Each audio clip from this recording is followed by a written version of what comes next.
NetSparker, the developers of desktop and cloud-based web application security scanners that enable you to automatically identify vulnerabilities in your web applications and web services. NetSparker scanners employ a unique and dead-accurate vulnerability scanning engine that automatically verifies vulnerabilities with their proof of concept. For more information, visit them on the web at netsparker.com or email at contact@netsparker.com. Signal Sciences secures the most important web applications, APIs, and microservices of the world's leading companies, protecting over 7,500 applications and 150 billion production requests per week. Signal Sciences Next-Gen WAF and RASP help companies increase security and maintain site reliability without sacrificing velocity, all at the lowest total cost of ownership. Signal Sciences' patented technology protects any application against any attack, with integrations into any DevOps toolchain. Signal Sciences, demand more from your WAF. Learn more at signalsciences.com/PSW.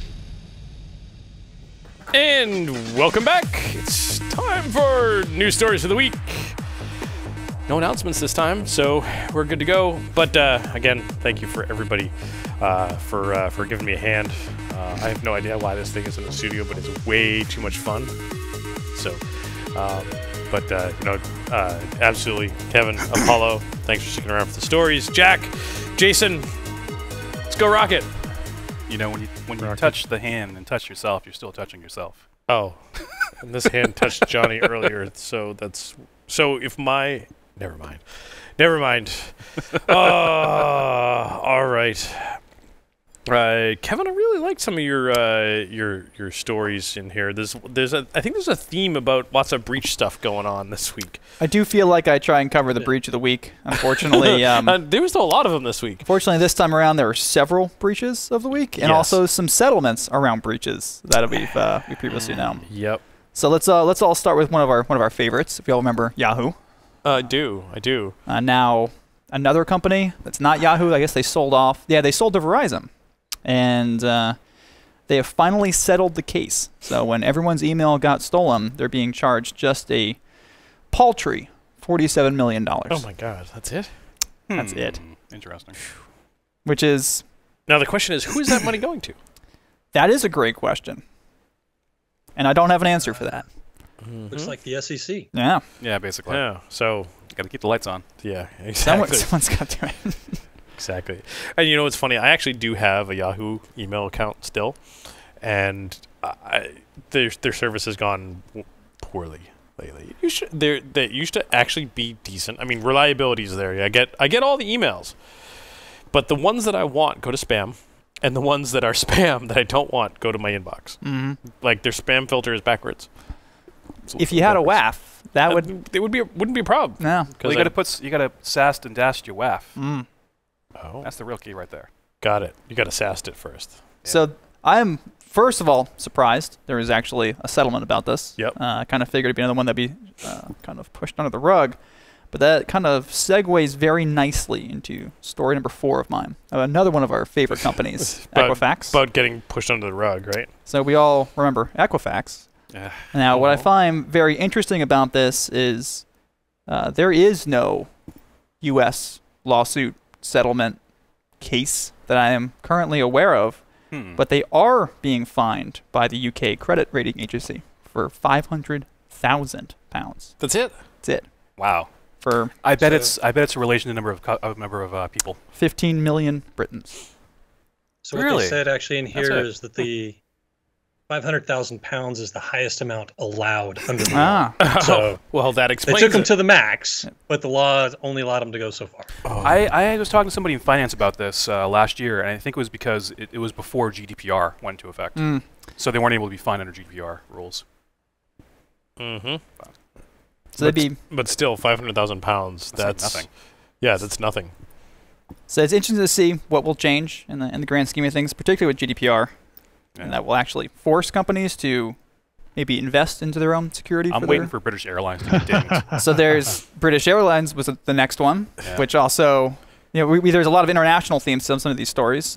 British Airways. Yeah, we talked. I think we had that in the show notes last week about the British Airways stuff. Are you trying to say the internet exists outside of America? It's true. The internet might exist. That's blasphemy. The Mage Cart, the service that allowed for.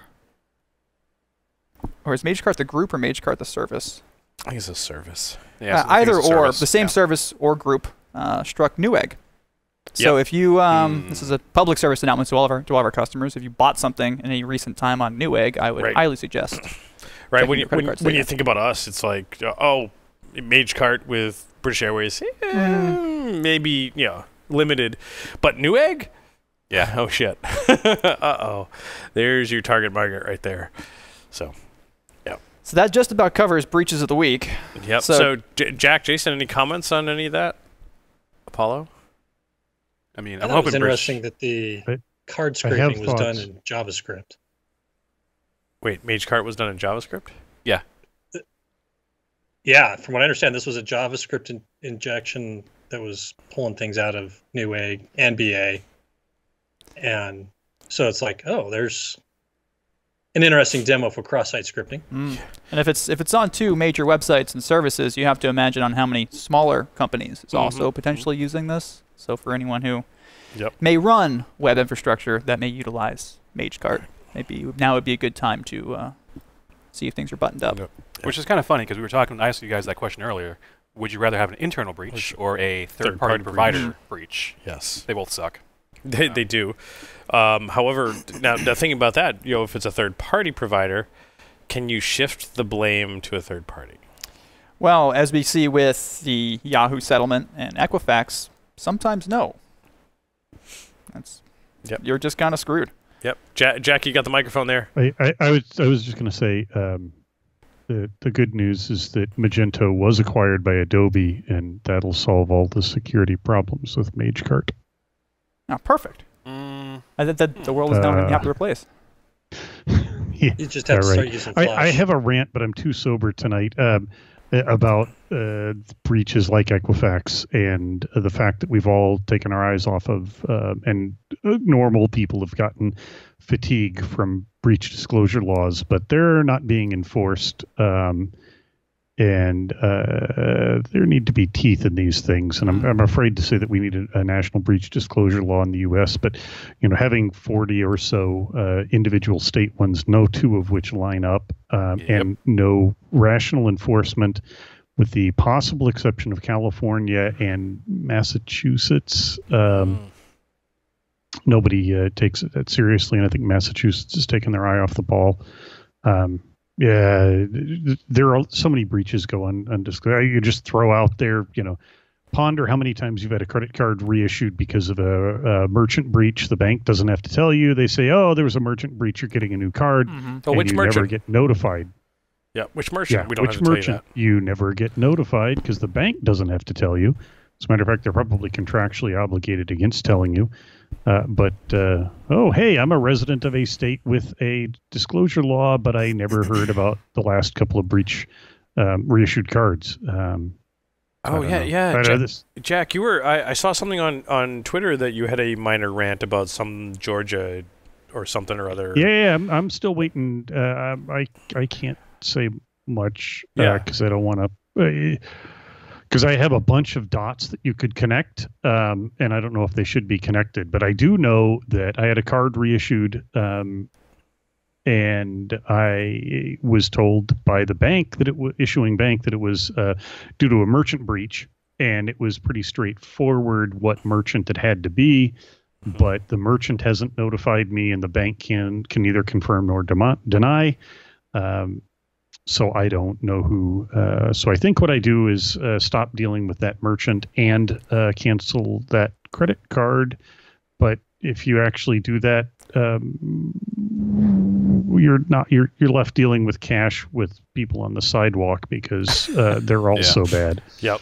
Jack, maybe when we're not recording, you can tell me that because it might be interesting knowing some of your stuff that it might be some folks that I've had to deal with recently. It's got to be definitely not recording, not streaming. Yep. You and I know people. Chatham House rules. Yes, Chatham House rules for sure. Well, Jax, maybe we can talk about something else that might be closer to home for you when it comes to the voting story. But let's finish on some breaches. Everything's breached. We're all kind of screwed there. Yeah, right. Larry, I think you may be a little too into breaching. Yeah, no, edging. No, that's oh no. But no, so there was another one that GovPay Now apparently got breached with 14 million plus records. I don't even know what GovPay Now does, but it doesn't sound good. You probably throw a dart at the wall of terms. Is it a marketing company? Is it an analytics company? What they do is they offer states and local governments the ability to let people pay their fines online. Oh, neither.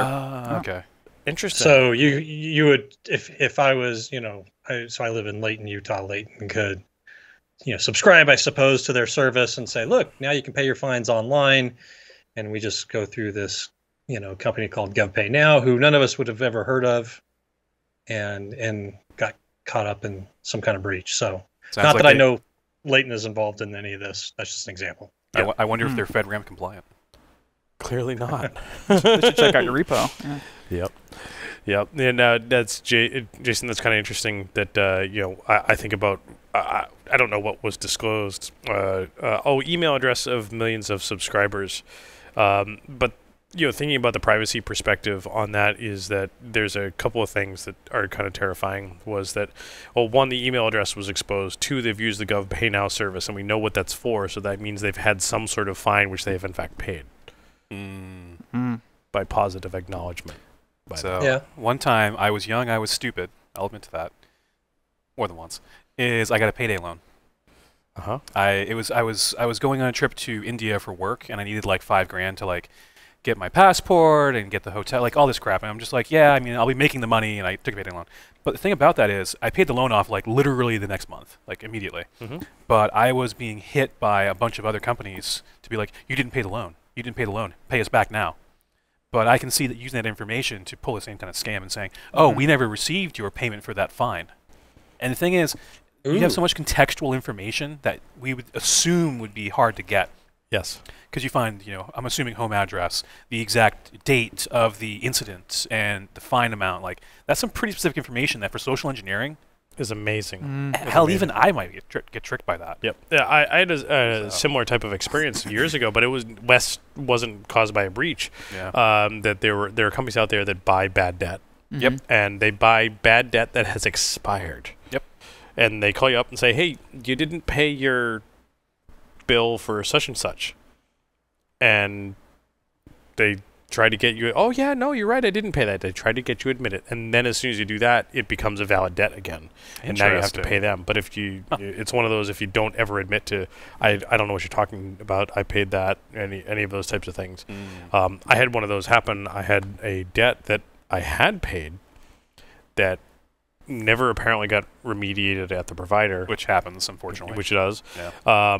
And it got sold to the bad debt collectors, and the statute of limitations had expired by 3 years. And they called and said, hey, you owe us money, we're collecting on this debt. And I'm like, I paid that. Well, prove it. I'm like, that was 10 years ago. Yeah. I keep financial records for 7 years. And they said, no, you're supposed to keep that forever. I'm like, no, 7 years. I think what sucks, too, is that there are people who are going to be affected by this that will be social engineered in these ways. Absolutely. And there's no mechanisms for them to collaborate together, to bring a class action lawsuit. Right. Like someone like my mom, she's 75 years old. Yeah. And they'd call up and say, you owe us money. And she's like, great, here's my social security number. Yeah. No. It sucks. So, yeah. But terrifying.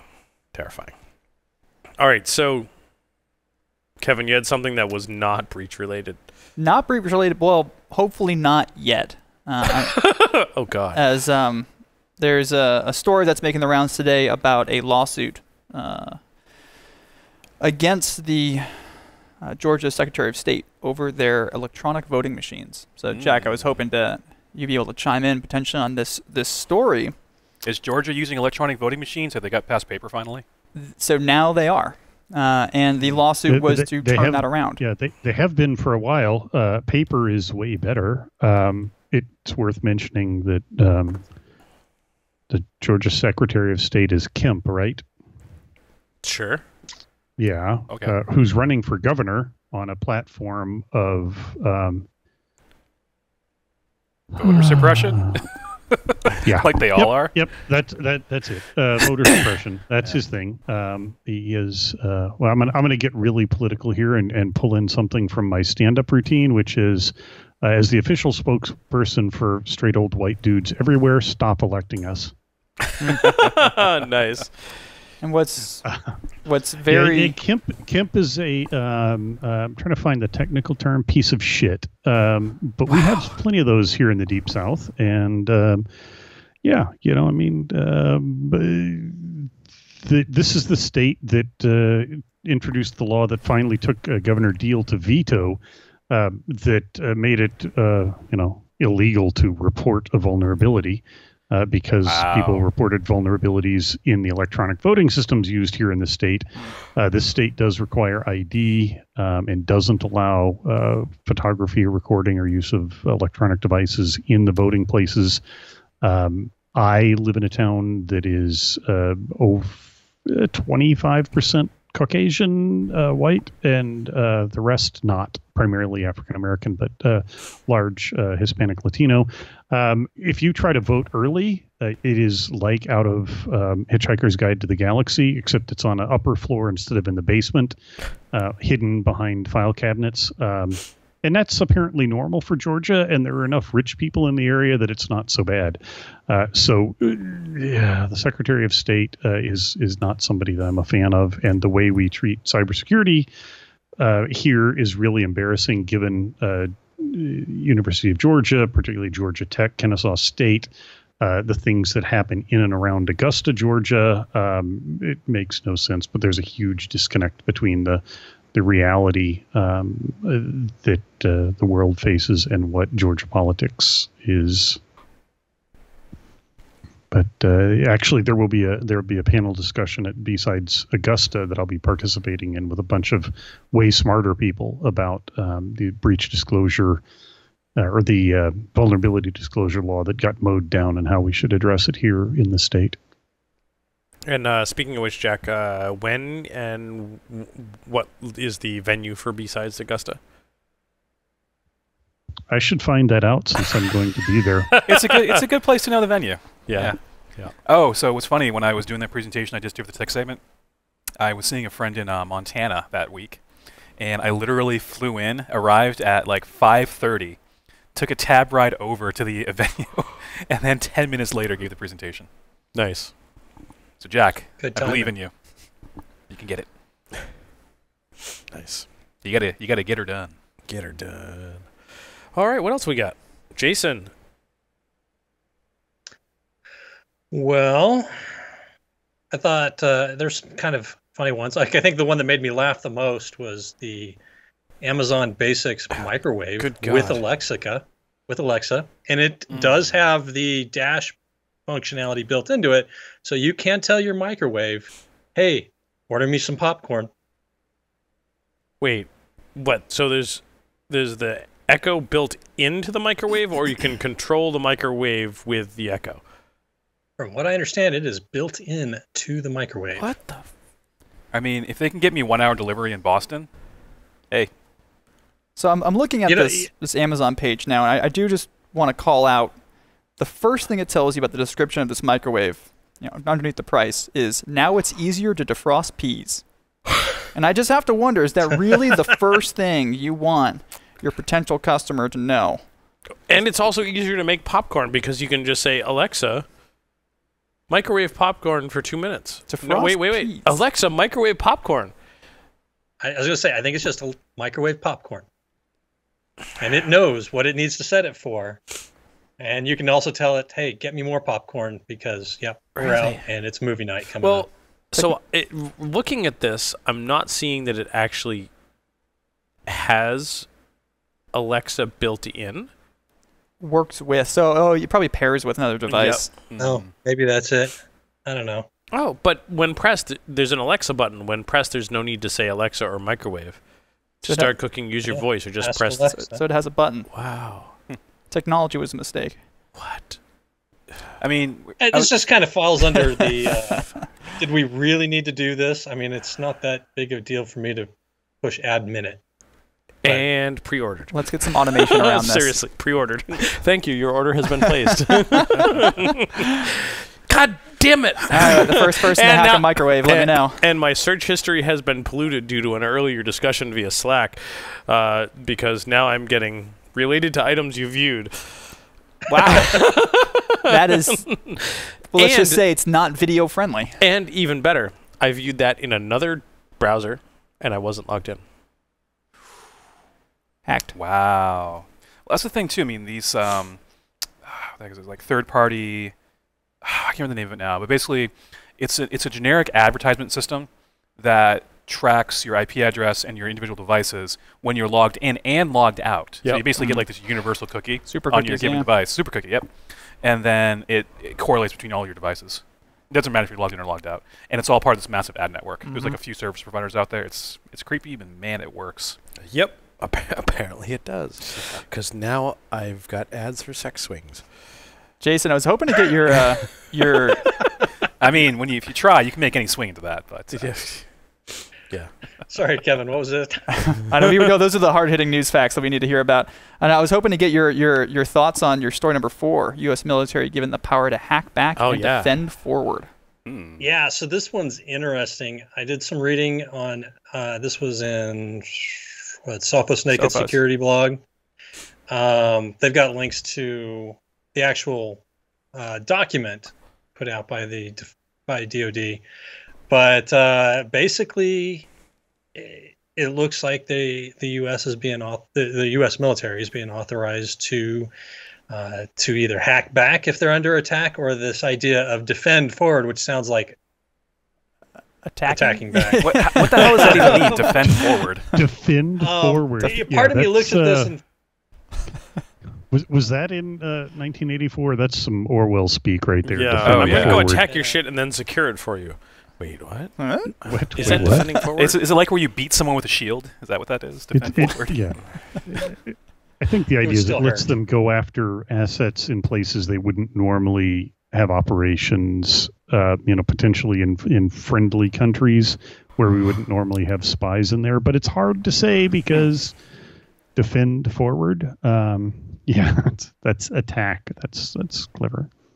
Yeah, the doc is like it's a vision statement type of thing. There's like no meat to it. It's a whopping. How many mushrooms did they pages. eat before having this vision? All of I them. don't know. Can you heat those microbes? So Jack, you would like this. There's a really old George Carlin skit where he's on C-SPAN, and I think it was the was it News Reporters dinner or was it press dinner? And he was like, politicians don't actually have a stance and opinion and everything. They make statements. Yes. They deliberate. They ponder. They make suggestions. Pontificate, They never make a stance. Not one that they can change without changing real quick. Mm-hmm. Yep. Yeah, look, reading this article, one of the quotes is, "Our primary role in this Homeland Defense mission is to defend forward by leveraging our focus outward to stop threats before they reach their targets." What? Yeah, I don't know. I've read some interesting things in different places where the Air Force has talked about. I had one. I read this a number of months ago, but they were talking about offensive capability.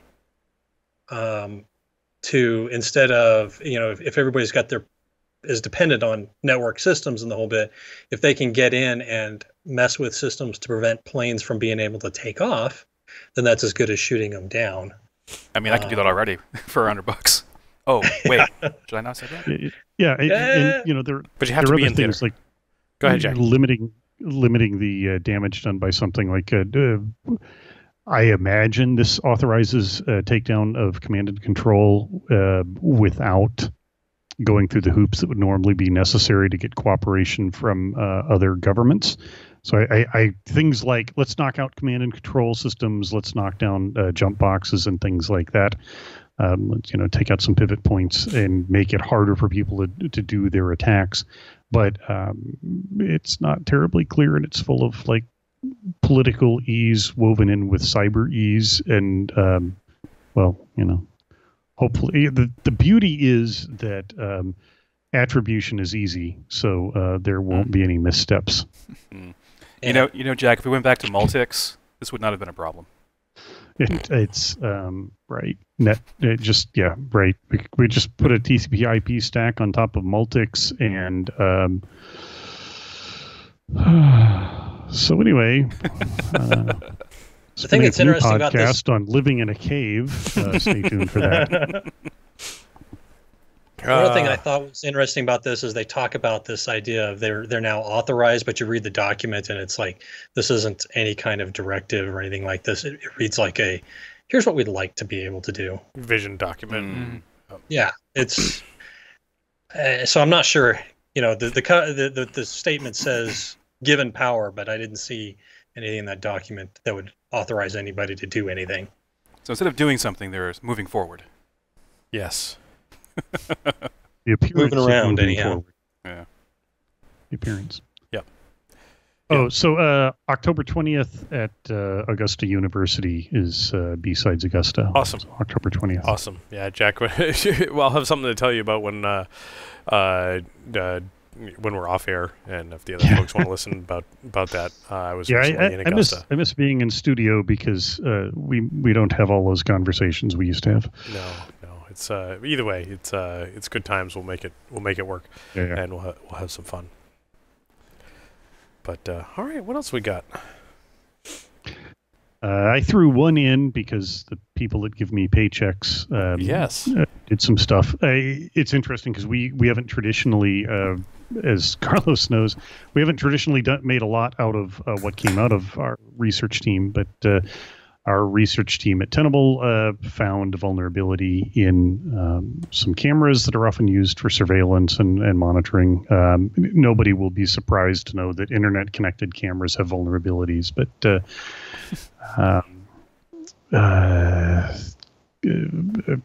in UUO software, per the release, one of the leading global video surveillance providers has a vulnerability in their platform, and this is interesting. It was they were notified. It was over 90 days, and so the release was made by Tenable about the details about this 0 day, which of course got a cool name, Peekaboo, but it allows you to. Wait. Does it have a website? Yeah. Where's the logo? Well, it's got a logo? Tenable.com website. But okay. Anyway. But does it have a logo? Once does it have a logo? exploited, Peekaboo, no logo. Okay, it would give cyber criminals access to the control management system, exposing credentials for all connected video surveillance cameras. Using root access on the device, could disconnect live feeds, tamper with security footage, blah, blah, blah. Allow you to steal the Declaration of Independence. Wait. So you could watch what people are doing. You can attack these things, but also, as has been done with other devices, including cameras, that might be interesting for botnets or distributed denial of service. And it's worth reminding folks that this is a software company that went to the 90 days and then released because and like most software companies, we're sensitive to people finding vulnerabilities in our stuff and try to handle it well. So this is a case of this isn't an independent researcher doing it without the perspective. Not that I'm not taking shots at that, because we're not going to discuss disclosure. We're all too sober. But if you want to have that conversation, a software developer is following the strict set of guidelines that we've got, which are similar to others. And at 90 days, there's a patch in the works. So if you're using this stuff, don't patch it, because nobody ever patches cameras. Patch as soon as the patch is released. That's what I meant to say. Not who knows. You don't even know you own these cameras. You don't even know what they're pointed at. So don't even worry about it, because just don't worry. Somebody's going to pop the box and take care of it for you. I mean, wasn't there something from Mirai where somebody made like a worm that Yes. basically used the same Mirai code, that, and then they went back and fixed everything? And they got sued. This Did is they? not the first time. Yeah. Really? I didn't realize that. I believe they got sued. for Or it. maybe I was confusing that with the other time. And the Mirai folks have been rolled up by law enforcement too, or some of them at least. Yep. No, I'm sorry. That was Code Red that the folks got sued for. Code Red, okay. But the point is, I'm curious to see if the same thing's going to happen now. Oh, man, is right. Oh, I confused Code Red with Mirai. Shit, no. This is a serious number of devices, too. Looking at this disclosure, 100 brands and 2,500 different models. Wow. And this is remote code right. execution. I think this that's isn't a specific camera. This is the software that runs multiple brands, a metric buttload of cameras. Now, one other interesting about this is that the same vendor, Nuo, was also specifically targeted by the Reaper IoT botnet previously. Yes. So they're not unfamiliar to this. They have a track record. They have a track record, and it's not first place. Huh. They're so not if you, on the winner's podium. I guess if the moral of the story here is if you have a web-based video monitoring system, it's probably worth looking this up. Yep. It's really quickly. And it's amazing, how some of these companies are like this. You see the Jack, you talked about the Nuo, and it manages a whole bunch of different sets of cameras. We were recently shopping for some stuff on Amazon, and we wanted this one item. And my daughter had found it on Amazon through some web searches and such, and it was like this company name product. And I go to search for it, and I couldn't find it, but I could find the exact same thing from 3 other companies. Yeah, I see the same thing on Amazon sometimes. You look for like some specific electronic types. It's like you'll have like 5 different manufacturers. Yeah, and it's like it's not Pololu, but it's like Polu and Nearfar and Negalek and it's all the same thing. Yep. Yeah, there's the stuff. What did I find? Game cameras. The game cameras. You bounce around Amazon or any place that sells those things, and you will find a whole bunch of things that look identical with identical specs, with different brand names, different model names and model numbers, and different prices too.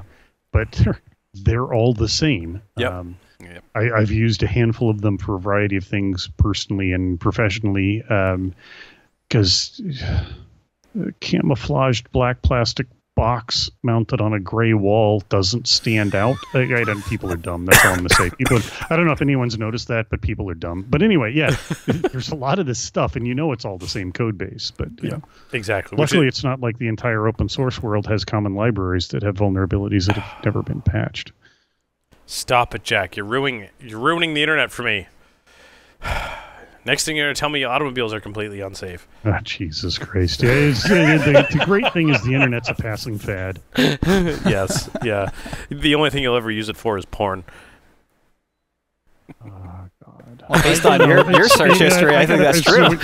We're just gonna go there now. So the porn, I know the internet's for porn, but now that I'm single and dating, I've realized the internet really doesn't help the dating thing. And I know you guys are really into porn. I'm not into porn. I know some of you are really into MILF porn, but I feel dirty looking at women that young. From Jack's stand-up routine, bam. That was great, Jack. That was great. All right, so I'll throw in one of my stories, and we talk about Jason. You had the story that made you laugh from the headline: Amazon Basics microwave works with Alexa. Mine was when it comes to cybersecurity assessment, nothing beats the real thing. Like, no shit, really? It was an article from Forbes that basically saying, if you're gonna do a pen test, you should actually do a pen test instead of like a tabletop exercise. I'm like, no shit, really?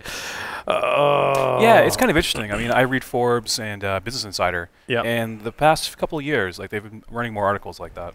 I think it's good overall. Yeah, I mean, I think it's it's executives reading it. Yeah, exactly. And it said at a higher level, it's like, oh, well, why don't we just do a tabletop exercise? That will be cheap. Well, no, that's not the same thing as having experts come in and do the same. Mm-hmm. So Yeah, I think, exactly. at the C level, it's absolutely a valuable type of headline to put. Somebody like me, it's definitely a no shit type of thing. And it very much you have to take into account your audience. So I can laugh at myself. I'll make that story go away.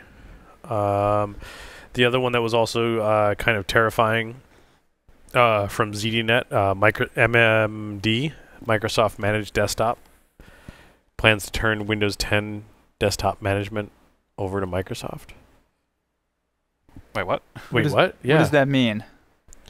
A subscription service which Microsoft provisions, deploys, and manages companies' Windows 10 devices. Oh.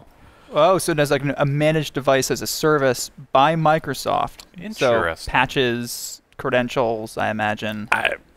Alls I know is my question is that if Microsoft is managing my desktop, can they unfuck the drivers for all of my various stuff now? No. Not a chance. Because Jack, I think you can put this to the test. Yeah. Well, the good thing is they've fixed Skype. Oh wait, no, they fucked Skype. I'm torn on this because nothing personal to our listeners, because I'm sure those of you who manage systems are good at it.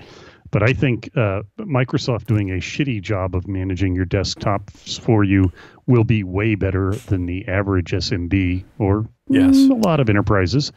On the other hand, it's Microsoft, and that means that you are going to get the latest versions of things. And you're going to get the App Store apps instead of real apps, and you can't have calc.exe. You get that bloated piece of shit, and it's way better than what they did with Skype or, But then again, what do you want, Google to do it and see what they did with Gmail or Chrome? God, I'm glad this internet bullshit is a passing fad. So, get off my lawn. God Jack, get off my dial-up. That's actually a really interesting point when you think of this as maybe not geared towards the enterprise. This is geared towards the mom and pop shop. Yeah. And that SMB, Microsoft can screw this up horribly, and be way better than the average SMB. And that's where I spent decades doing this stuff. And the number of folks that you run into, I mean, they're people who care. They're people who try, but they don't have the resources. Mm-hmm. So as much as I want to be snarky about this, it's like I hate the automatic updates. I hate the forced patching because I have all sorts of crazy drivers. I have all sorts of audio and video things connected to this. And my Windows 10 laptop, it's a nightmare. I might as well have Mac so that it works beautifully until they push an update and then nothing works. Yep. At least I expect it that way. Jack, I feel that exact pain. We're putting together CTF for the SANS 617 wireless class, and guaranteed every time I take those Windows boxes out of the case to set them up for CTF, they go to automatic updates and they shut down in the middle of CTF. They shut down and bounce. Yeah. In Windows 10, there's nothing. I mean, if they're domain attached and managed and all of things, but for the average SMB, if you're managing them, they're not managed well, and that's not I don't know what the ratio is, but that is a large shot at SMBs and the people that manage them, and sympathy for the people that try really hard to do a good job without enough resources to do it well. So I think Microsoft can do it better. I don't know. We have to see if they will do it better, but I think they can do it better than a lot of people. And of course, it depends on the price point and the ease of configuration to get it done. Yep. And I think hitting that SMB market is good if they do it right. Right. I mean, it's better than trusting your ISP to do things for you, for example, because fuck those guys. There are places where the ISP doing stuff makes sense until you remember that, it's, your internet service provider. I think it was Marcus Random. I forget who it was. It said decades ago that the internet makes every criminal on the internet only 150 milliseconds away, except my ISP is Comcast, so that puts them around 600 milliseconds with high jitter away. That's brilliant. That's brilliant. Jason, you had a comment? So I read this, and the first thought that came to my mind is, so what is this going to do for all the guys calling up from the Windows Support Center to fix your computer and get rid of all your virus and and whatnot? Because now here it is, Microsoft is actually now supporting computer systems, and people are going to get, wait, is it Microsoft calling? Maybe they're really, I heard they're doing this. I saw the ads on my Windows 10 box. What about Samato and Banerjee? Really them. What about Banerjee? Oh, yeah, implementation, Jason, I think is going to be super important here. If it's phone calls, or maybe it's just we're actually going to enforce automatic updates. It could be as simple as that, and it could be one-to-one service with a customer representative. We'll find out, I guess. I can definitely see the challenge of we're trying to train users not to accept phone calls from strangers, asking them to give their password over. Introducing the one person you're using as your social engineering cover could make that definitely worse. I'm from Microsoft. Yeah. But I need to fix your computer. If this is not done over the phone, if this is all just done through software, You could help actually eliminate that, as maybe they will patch the browser, so you won't get that pop-up that says you're infected, call this number. Yep. Or the stupid ad that just autoplays the audio. Yeah. So let's hope. Never gonna give you up. Never gonna let you down. Speaking of, I did that at Augusta University not that long ago. Not that, but yeah. In any case, I think a couple more here, and then we'll get it wrapped up. One last one for me was a fascinating article for me, anyways, about the use of emoji in the domain. In the domain. What? As in your Active Directory go wrong? Like, create your username being the eggplant. My username is eggplant.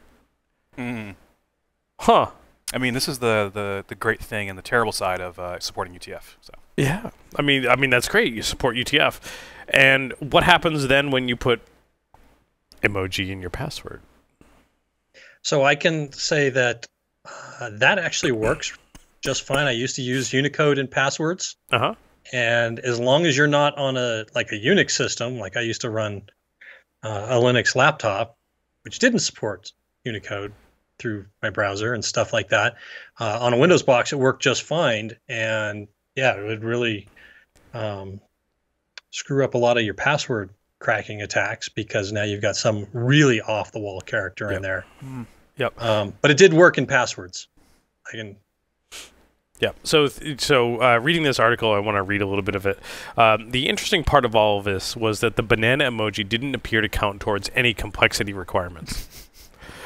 Banana emoji banana 1 was not a valid password, even though it contained an emoji, lowercase letters, and a number. Similar results for banana emoji capital B banana.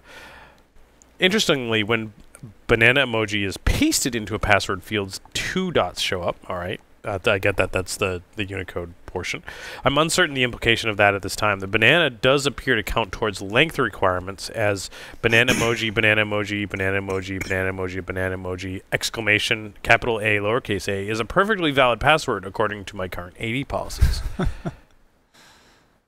So the Go ahead. complexity check is just looking at it and saying, is it uppercase, lowercase, special number, character, or an exclamation, or special character.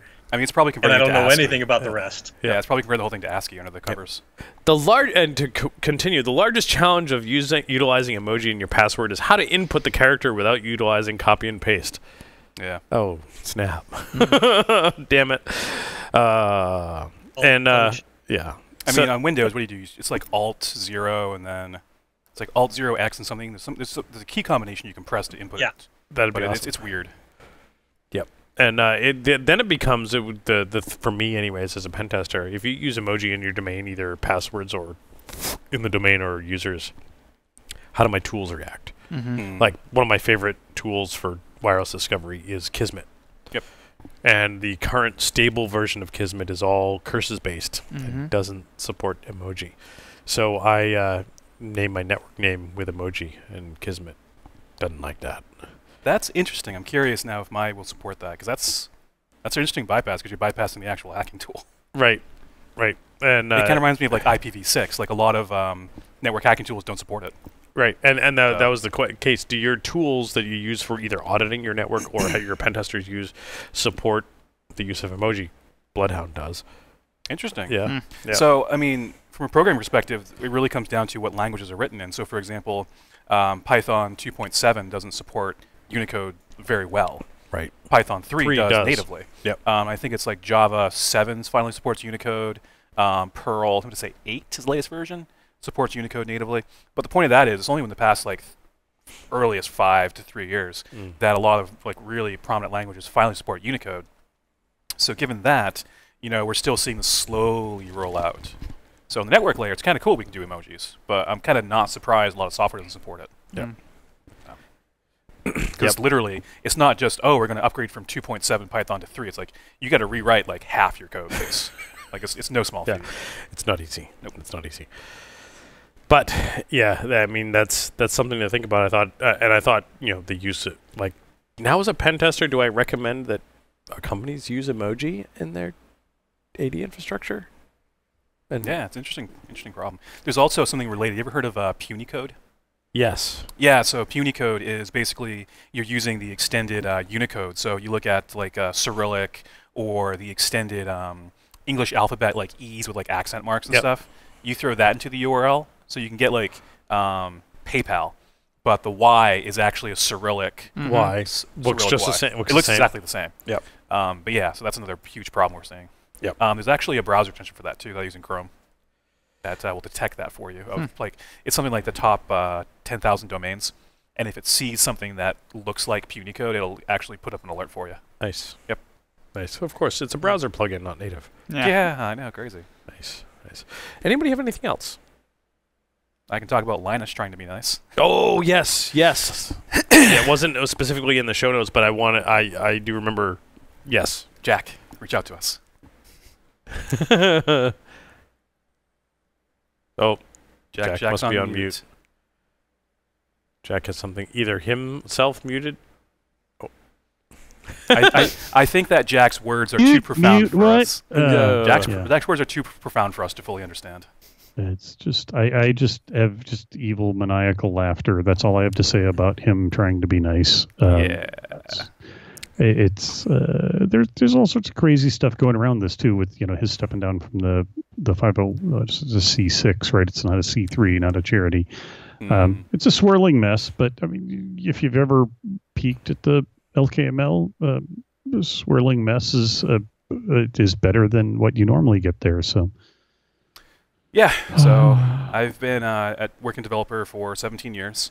I've contributed to open source. I contributed to Apache, Ansible, a bunch of other large projects, the Debian project. And I got to say, the vast majority of large open source projects are an absolute nightmare to work in. People are very rude. Some of them will say sexist, nationalist, racist things in public forums. It's insane. The thing is, their real names are there a lot of times. And it's like, really, you're going to behave that way? It's insane. And to think RMS just eats stuff from his toes. Yeah, so the full story was Linus Torvald went out and he worked with the Linux Foundation to revise the code of conduct for the Linux kernel, which is a great step in the right direction. So how does the kernel actually have a code of conduct? Or is it the developers of the kernel? It's the developers of the kernel. Okay. Good. Yeah, I mean, you can do whatever you want with the kernel, obviously. Even some things you shouldn't do. Oh. Yeah, things that are illegal even in Colorado. Wow. Yeah, so the kernel, it's all the kernel developers. And like Jack was mentioning, it's the Linux kernel developers mail list. And it's all public. It's all out there. Yep. And people, a lot of developers are just asses. Now, I'm going to play devil's advocate. I've been on the receiving end of this. I was telling Kevin about some of this, some of the things I've open sourced. And it's easy to become jaded and frustrated. So you think about who makes open source. It's people that want to solve a problem. Or had a passion about something and want to solve a problem. Yeah, had a passion. They want to solve a problem. And, their business didn't give them time. So, like, I wrote a bunch of Ansible scripts for the Elastic Stack just because it didn't exist. And I like Ansible. And you were doing the same thing over and over again. I was doing the same thing over and over again. So I'm like, why am I wasting time for doing this? So and maybe someone else is wasting time over and over again. Yeah, exactly. And it's something I was going to do anyways. And I figured if I do it anyways, maybe I'll open source it because I don't care. And God damn it, Apollo, your shit doesn't work. Exactly. But the point of that is that's where a lot of open source comes from. Obviously, Linux. I mean, same thing with Linus. I mean, that's why he made Linux, was because he wanted to use a Unix machine, but he didn't want to buy the hardware. He didn't want to spend $10,000. And he didn't want to pay. Anyone didn't want to pay AT&T for the license. Yeah, exactly. So like, there's a reason open source is created, but from that, there's no. IBM and Google and Facebook, they actually do throw a little bit of money to the EFF and places like that, but none of that money goes in my pocket. A lot of the open source work I've done, I haven't got $1 for it. Yep. I mean, you could argue I've gotten some money from my consulting gigs because of it, but in the grand scheme of things, there's no one paying me for my direct time to do that. So from a developer perspective, you're basically giving of yourself. You're saying, I'm going to do something in my spare time outside of the office to solve this problem because I want to solve it. And then so that's kind of where you start from as a developer. Yep. But then the people who contribute, if you look on GitHub, so many large projects that are popular, a lot of it is, hey, could you please add XYZ feature?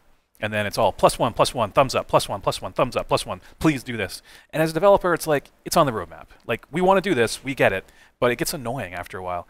So you get a lot of that, and it's just annoyance. But then you get people that actually become indignant, saying, I can't believe this, blah, blah, blah, blah, blah. And they'll cross-post. So I've gotten times where I've gotten one person contacting me through 4 different mediums to add a feature. Like I was talking about, somebody wanted me to add Redis support to my stack, and I'm like, well, I'm not using Redis. You can do it, please. Yes, they contacted it's open me source. 5 different ways. Do a pull request. Yeah, they opened up a... Yep, go ahead. Jason. I was going to say, the worst one I've heard of that, Kevin Johnson tells a story about his wife getting phone calls for him, cursing at her. Wow. Because something wasn't in Samurai WTF or terrible. something like that they wanted. And if you mention that to Kevin at any time point when you're talking to him, you will watch him go red-faced and immediately pissed. That's his reaction to this. Yeah. Yeah. That's crap you get for open source. Yeah. Open sourcing stuff. It's the folks at Starro, the firewall company that I used to work for. We had a full-time employee who maintained the Linux kernel firewall. Patrick McCarty got paid by Starro to contribute the firewall, because that's what we built our firewall on, and we contributed other projects, both code and financially, and we fought those battles nonstop. There are a lot of great people in the open source community, but there's a lot of impatience. You get things like, this doesn't work.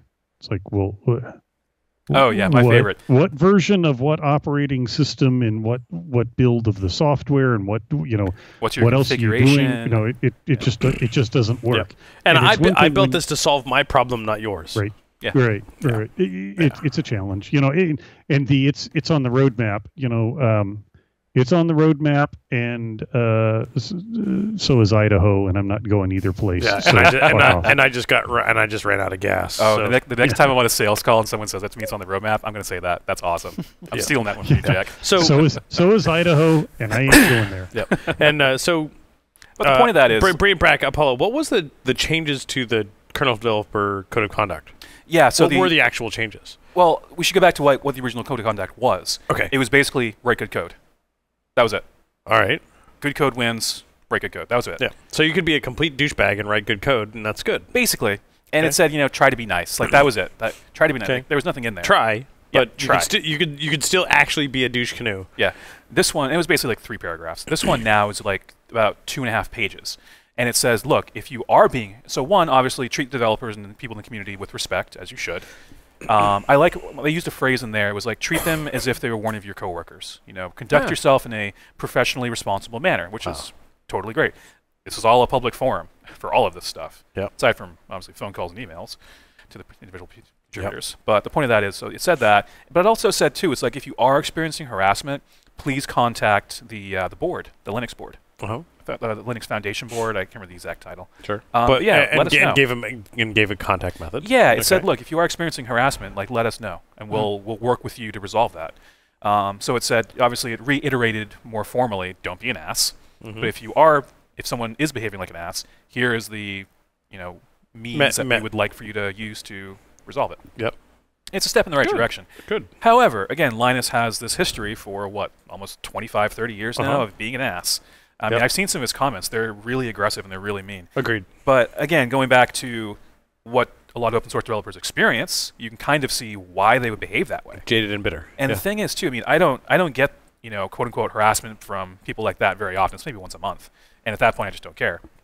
But when you have something like Linux kernel that everyone's using, it's so easy to open an account and write things up. And you imagine being deluged with 100 comments a day, +1, which is just annoying, but saying, I can't believe it, this is crap, you're terrible, why are you so lazy, kind of things. And it's like, I can see that getting to you as a developer. Yeah. And again, you're doing this open source. You're doing this out in your spare time. This is a labor of love. Or you're getting paid for it, and you're doing the best that you can. Yeah. Now, again, I've never responded negatively to that. I'm just like, I told the person who contacted me 5 times last month, I'm like, look, I'm glad you're passionate about the project. I would encourage you to help me contribute to it, but please only open up one ticket and one issue at a time. Yep. So that's really the best you can do. So again, I'm not like defending. You said, it is a step in the right direction, kind of like the First Lady taking her stand against bullying on the internet. Yeah, it's better than nothing, you know. Well, yeah, that was snarky. I get it. Anyways, but yeah, again, I'm not defending engineers behaving this way, but I just want to give a little bit more context that most people outside of that community don't have. I've never behaved that way. I don't encourage anyone else to behave that way. But on the flip side too, and Kevin and I were talking about this on the train ride, is it's a culture that he's developed in that community, and it's going to be really interesting to see how much does actually change and how much gets publicized, etc. So, and I don't know. I hate to say this, and I hate to bring it up. It's very much a social issue as to how people were raised, and the change in how folks are raised. I mean, I have respect for folks that write open source software and their shit doesn't work. I ask them for help. Hey, have you seen this thing? This is how I'm using it. This is what I'm using it on. And sometimes the answer is, oh, you should upgrade to like a modern Linux OS. I'm like, oh, fair enough. I'll try it there. Yeah. And then I do it there and it works. And it's like, oh, thank you. I got it working. You know. Yeah, exactly. And that too. I get so few thank yous for my work. I mean, I get a few here and there in person, just at meetup groups. But honestly, it's nice. If you have an open source project you like, go and just say thank you. Yep. Go on Twitter. Send them an email. Just say, I use your product. It's awesome. Thanks. Yep. Just that. And absolutely, if in any of my presentations or anything, if I ever use an open source project, it's credit where credit is due, and this shit's awesome. And hey, I modified it to do this, and I submitted a pull request. Exactly. you need to be the pull request that you want to see in the world. You need to be yes. Yeah. But true words have never been spoken. Yeah, I mean, one of the stats I saw was basically for every negative online review, there's 10 satisfied customers or users. Yeah. And it's really it's hard to internalize that, but you really have to. Yep. So. And that's very much a social thing that folks always point out the negative and never point out the good. Yep. So again, I hope it goes well. I hope it does something, but we'll see. Okay. All right, gentlemen, I think it's about time. So with that, let's call it a night or morning or whenever you're listening to this. Jason, Jack, any parting words for our audience? Nope. Have a good night, y'all. No. Good. All right. I have parting words. Be excellent to each other. Be excellent. Wild stallions. Party on. Yes. So with that, not Kevin. I'll take us out. Take us out. I know what to do. Do it. Over. And wow.